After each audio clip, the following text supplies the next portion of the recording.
Uyuşturucu bağımlılığı en büyük neden sağlam bir aile yapısı. Bugün sigaraya başlayanlardaki en büyük neden iradenin zayıflığı, iletişim kuramamak. Ama sağlam bir aile yapısı olunca burada çocukların uyuşturucuya, sigaraya, madde bağımlılığında düşme riski çok zayıf, çok nadir bu ailelerde gözüküyor. Ama parçalanmış ailelerde bu oran çok yüksek.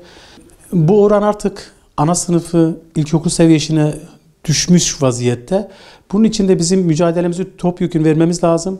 Çocuklarımızdan, anne babalarımızdan hasreten ricamız şu: tanımadıkları, bilmedikleri insanların kendilerine ikram ettikleri şeker, jelibon şeklindeki ikramları asla almasınlar. Çünkü bu işin şakası yok.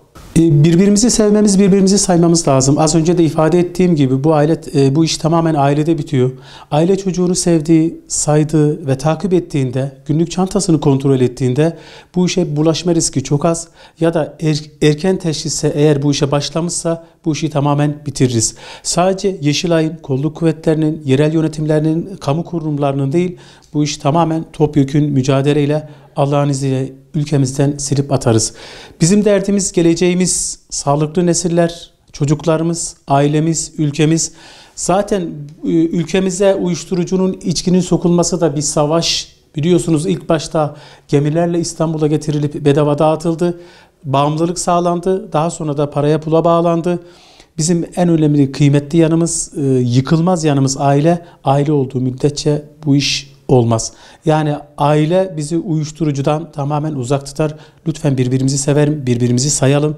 Tek şey var, sevgiyi uyuşturucuda arayacaklarına, eğer anne babalarımız çocuklarımızı severlerse, sayarlarsa hiçbir çocuğumuz bugün uyuşturucuya bulaşmaz. Görüşme yaptıklarımız, çocuklarımız, gençlerimiz, geleceğimiz bu işlere daha çok özenti, çevrenin etkisi ve arkadaş etkisiyle bulaşıyorlar. Şeker şeklindeki ateş buz, yiyeceklerin içine hiç ummadıkları, tanıyıp bilmedikleri insanlar tarafından dürümlerin içine konuluyor. Zaten bir defa kullandıktan sonra da bağımlılık oranı çok yüksek miktarda arıyor. Vücut artık onu ekmek gibi, su gibi arayıp toplumda uyuşturucu oranı çok yüksek bir miktarda devam. Yani ebeveynlere şunu söylerim.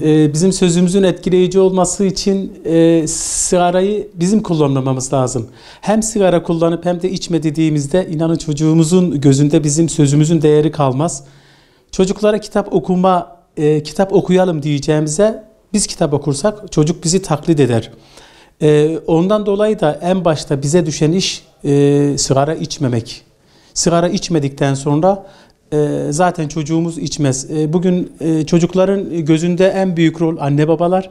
Eğer anne baba sigarayı içmezse çocuk da zaten buna zor başlar. Bunun zararlıdır demeden öte kendimizle çelişmeyecek şekilde sigarayı içmememiz lazım. Alkol bağımlılığı özellikle sahte içki noktasında çok ciddi devletimiz tedbirler alıyor. Ama biz hiç içki içilmemesi, hiç alkol içilmemesi taraftarıyız. Tabii bu işin sahtesini içmek daha da acı bir şey. Ama bu işten kurtulmak isteyenler YEDAM'larımıza gelip mücadele noktasında onlara destek verebiliriz. Zaten biz onlar için varız. İradelerini güçlendirip gelip bize 115 telefon numarasıyla müracaat ettiklerinde biz onları asla yarı yolda bırakmayız. Ama şunu da söylemek istiyorum. Dediğim gibi biz bu mücadelemizi eğitimle, sanatla, sporla devam ettiriyoruz. Ya da iyi bir arkadaş çevresini eğer bırakamıyorlarsa da çevrelerini değiştirmelerini %100 öneriyorum. Bundan kesinlikle verim alacaklar. Yani bu işin şakası yok. Bundan dolayı da kendilerine çekidüzen verip toplumla barışık halde eğer yaşamak istiyorlarsa, kendileriyle barışık halde yaşamak istiyorlarsa alkolden, uyuşturucudan, bağımlılık maddelerinden uzak durmaları lazım. Yani içki zaten bizim normal işleyişimizi bozuyor. Yani içki deyince bizim şuurumuz gidiyor, kendimizi kaybediyoruz, olmadık davranışlar sergiliyoruz. Zararı sadece kendimize değil, karşı taraftaki insanlara da zarar veriyoruz. Komşularımıza zarar veriyoruz. Trafik kazaları yaşıyoruz. Allah göstermesin ölümlü kazalar meydana geliyor. Zaten yaşanan kazaların da çok büyük bir oranı, şu an yüzdelik olarak hatırlamıyorum ama çok büyük bir oranı alkolden kaynaklanıyor. Devletimiz bu konuda çok ciddi tedbirler almış. Lütfen kendimize ve karşıdaki insana zarar vermeyelim. Karşıdaki insanın özgürlüğünü sınırlamaktan öte hayatına son vermek, sağlığına zarar vermek gibi bir hakkımız yok. Bundan dolayı da kendimize yapılmasını istemediğimiz bir hareketi asla başkasına yapmamamız lazım. Teknoloji bağımlılığı son günlerde bayağı bir arttı. Özellikle yeni yetişen nesillerde, Z kuşağında arttı. Temel nedeni bunların aileyle iletişim kuramadıklarından, çocuklar kendilerini telefona, cep telefonlarına ve tabletlere atıyorlar. Ben şöyle bir uygulama yapmıştım. Her gün kendi ailemde, özelde 1 saat kitap okuyordum. O saatlerde telefonu kapatıyoruz, tabletleri kapatıyoruz. Onun faydasını inanın o kadar çok gördüm ki aileme ve bana getirisi çok oldu. Daha sonra da şunu yaptım. Ben ailelere bunu özellikle tavsiye ediyorum. Her gün ya da her gün kitap okuyun ama haftada bir de aile meclisini toplayın. Çocuğunuza deyin ki nasıl bir baba istersiniz? Siz çocuklarınızdan beklentilerini söyleyin. Nasıl bir evlat istersiniz? Arada çok güzel bir iletişim oluyor. İletişim olduktan sonra da o bazı problemler zaten çıkmadan engelleniyor. Ben eşime soruyorum nasıl bir eş isterim? Eşim bana söylüyor nasıl bir eş ister. Çocuğuma söylüyorum ve bunları not alıyorum. Önümüzdeki hafta tekrar değerlendiriyorum. Değerlendirici de artı eksi ya da yarım artı olarak sanki bir ödevmiş gibi değerlendirip bunun neticesini daha sonraki hafta tamamlıyorum. İnanın bunun çok faydasını görürsünüz. Çünkü bizim aile her şeyimiz, en temel yapımız, en sağlam noktamız, en yıkılmaz yanımız. Lütfen aile. Aile olmazsa olmaz. Teknoloji bağımlılığının olumsuz etkileri düşünme yapımızı etkiliyor. Aile bağlarımıza zarar veriyor. Çocuk artık robotlaşıyor. Yani konuşmaktan aciz kalıyor.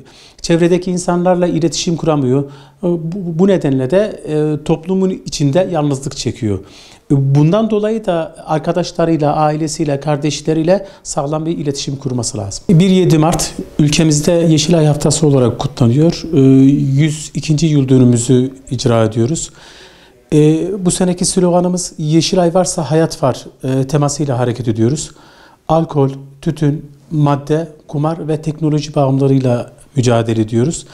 Sloganımız iyilikte öncü, kötülükte önleyici olarak hareket ediyoruz. Yeşilay olmazsa inanın toplumda çok eksiklikler oluyor. Sağlıklı bir toplum için bağımlılıkların oluşmadan önlenmesini çok önemsiyoruz.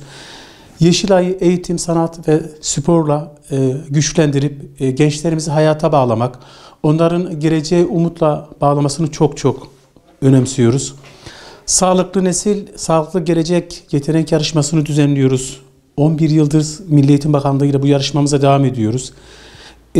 2016 yılından bu yana düzenlenen Uluslararası Yeşilay Karikatür Yarışması yine devam ediyor.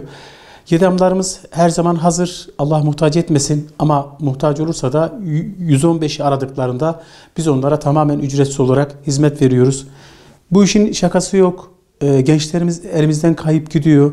Sadece Yeşilay'ın değil tüm kurumların topyekün olarak alkolle, bağımlılıkla mücadele etmemiz lazım.